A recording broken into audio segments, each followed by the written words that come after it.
स्थली से तीनों सेना के जाबाज जवानों को फिर एक बार सैल्यूट करता हूं। साथियों, जब दुश्मन सामने, जब युद्ध की आशंका हो, तब जिसके पास अपने दम पर लड़ाई लड़ने की ताकत हो, उसका पलड़ा हमेशा भारी रहता है। सेनाओं के सशक्त होने के लिए उनका आत्मनिर्भर होना बहुत आवश्यक है। ये वीर जवान इसी मिट्टी में पैदा हुए हैं, इसी मिट्टी में पले हैं। जिस मां की गोद से उन्होंने जन्म लिया है, वो मां भी इसी मिट्टी में पली बड़ी है। और इसलिए इस मिट्टी के लिए मरने के लिए, इस मिट्टी के मान सम्मान के लिए अपने आप को खपा देने की वो प्रेरणा रखता है। दुनिया से 6.5 फीट के हट्टे कट्टे जवानों को लाके मैं खड़ा कर दूंगा और कहूंगा आपको पैसे बहुत दूंगा, लड़ लो। क्या वो आपकी तरह मरने के लिए तैयार होंगे? क्या आपकी तरह वो जान लगा देंगे? जो ताकत आपका भारतीय होने में है, जो ताकत आपका जीवन भारत की मिट्टी से जिस प्रकार से जुड़ा हुआ है, वैसे ही हमारा हर औजार, हमारा हर शस्त्र, हमारा हर पुर्जा जैसे जैसे भारतीय होता जाएगा, हमारी ताकत को 4 चांद लग जाएंगे। हमें गर्व है कि पिछले 1 दशक से हमारी सेनाएं तेजी से आत्मनिर्भरता की ओर कदम बढ़ा रही है। हमारी सेनाओं ने हजारों ऐसे सामानों की लिस्ट बनाई और तय किया कि अब ये सामान बाहर से नहीं मंगवाया जाएगा। नतीजा ये हुआ कि सेना के लिए जरूरी ज्यादातर साजो सामान अब देश में ही तैयार होने लगा है। पिछले 11 वर्षों में हमारा डिफेंस प्रोडक्शन 3 गुना से ज्यादा हो गया है।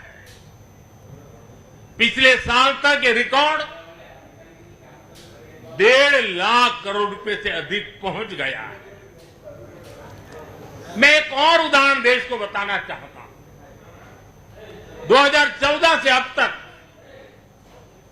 भारतीय शिपयार्ड से नौसेना को 40 से ज्यादा स्वदेशी युद्धपोत और पनडुब्बियां मिले हैं।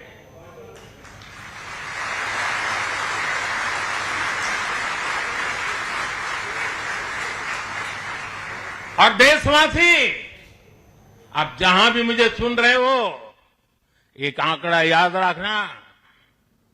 और मैं पक्का मानता हूं, आज आपके सुनने के बाद आपके दिवाली के दिए और ज्यादा तेज प्रकाशित हो जाएंगे। जो मैं कहना चाहता हूं वो क्या है? आज हमारी क्षमता क्या है? अब तो औसतन हर 40 दिन में एक नया स्वदेशी युद्धपोत या पनडुब्बी नेवी में शामिल की जा रही है। हर 40 दिन में एक।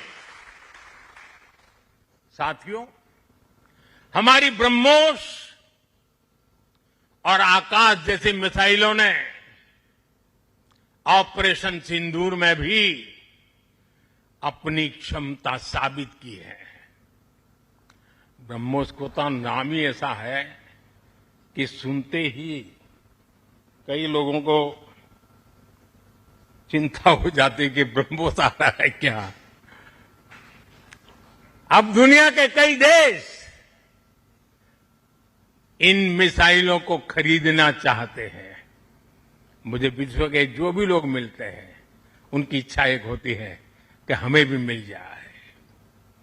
भारत तीनों ही सेनाओं के लिए हथियार और उपकरण एक्सपोर्ट करने की क्षमता बिल्ड कर रहा है।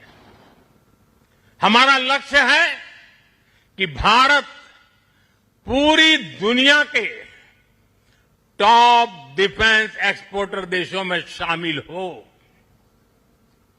पिछले एक दशक में हमारा डिफेंस एक्सपोर्ट 30 गुना से अधिक बढ़ गया है और सफलता के पीछे हमारी बहुत बड़ी भूमिका डिफेंस स्टार्टअप की है,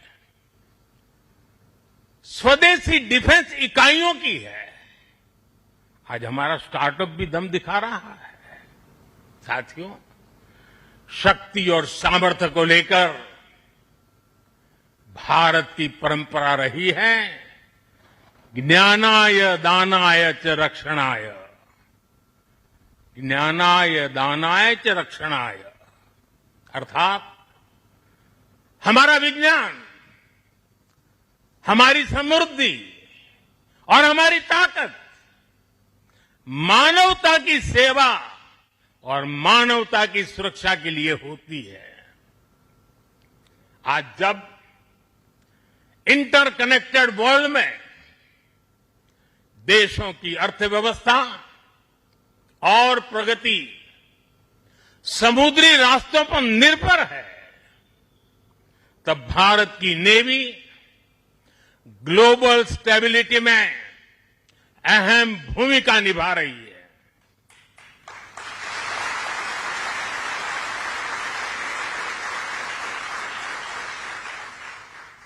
आज दुनिया की 66% ऑयल सप्लाई, दुनिया के 50% कंटेनर शिपमेंट हिंद महासागर से होकर गुजरते हैं। इन रूट्स की सुरक्षा में इंडियन नेवी भारतीय महासागर की गार्डियन की तरह तैनात है। साथियों, आप ये काम कर रहे हैं। इसके अलावा मिशन बेस्ड डिप्लॉयमेंट के जरिए, एंटी पायरेसी पेट्रोल के जरिए और मानवीय मदद वाले ऑपरेशंस के जरिए भारतीय नौसेना इस पूरे रीजन में ग्लोबल सिक्योरिटी पार्टनर की भूमिका निभाती है। साथियों, हमारे आइलैंड्स की सिक्योरिटी और इंटीग्रिटी में भी हमारी नेवी का बड़ा रोल है। कुछ समय पहले हमने फैसला लिया था कि 26 जनवरी को देश के हर आइलैंड पर तिरंगा फहराया जाना चाहिए। देश के उस संकल्प को हमारी नेवी हर 26 जनवरी को आन बान शान के साथ पूरा करती रहती है। मैं नेवी को बधाई। मेरे एक और